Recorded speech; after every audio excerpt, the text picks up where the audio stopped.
और ये 1 मिनट में पूरा हो जाता है।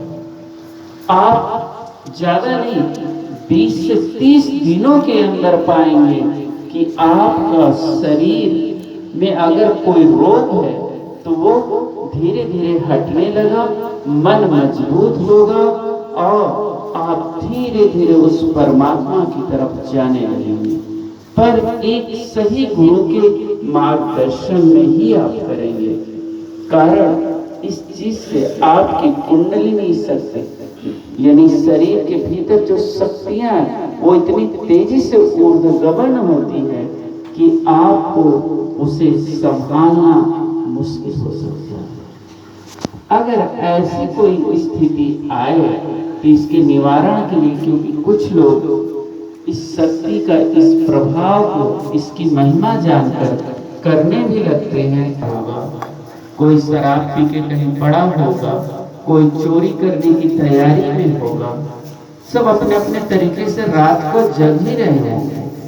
कोई बीमार होगा तब जग रहा होगा, पीड़ा में कहार रहा होगा और अपनी किस्मत को या डॉक्टर को या किसी पड़ोसी से लड़ाई हुई है तो उसको कोस रहा होगा, लेकिन इतनी अच्छी जगह नहीं आ सकता। एक बार एक प्रश्न आया था कि सत्संग में जाते हैं तो मन तो लगता नहीं, तो फिर हम जाके वहां क्यों बैठे?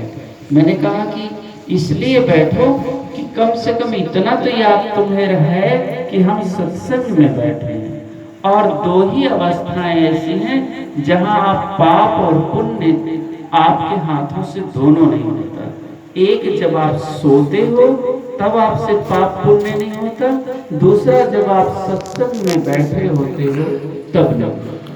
चाहे आप सुनो चाहे ना सुनो, सोते ही रहो, लेकिन आपसे पाप पुण्य नहीं होगा। ये महिमा है सत्संग की, ये महिमा है जब अपने आप को कुछ ना करने के भाव से मुक्त करके परमात्मा को सौंप दे। नहीं तो कोई कितना भी विद्वान है, वो अगर कुछ भी करता है तो उसमें वो कमी और खूबी उसको नजर आती है और उससे गुण और दोष का विकास होता है। तो आप इसे दिन भर में, जिन्होंने गुरु नहीं किया वो इसे दिन भर में 7 बार करेंगे, और जिन्होंने गुरु किया है वो केवल 1 बार करेंगे। ये इसका परहेज है, नहीं तो विद्या नहीं काम करेगी। पर अगर शक्तियां जागृत होने लगी हैं और आप गुरु के पास नहीं जाना चाहते तो उसका समाधान भी आप सुन लें।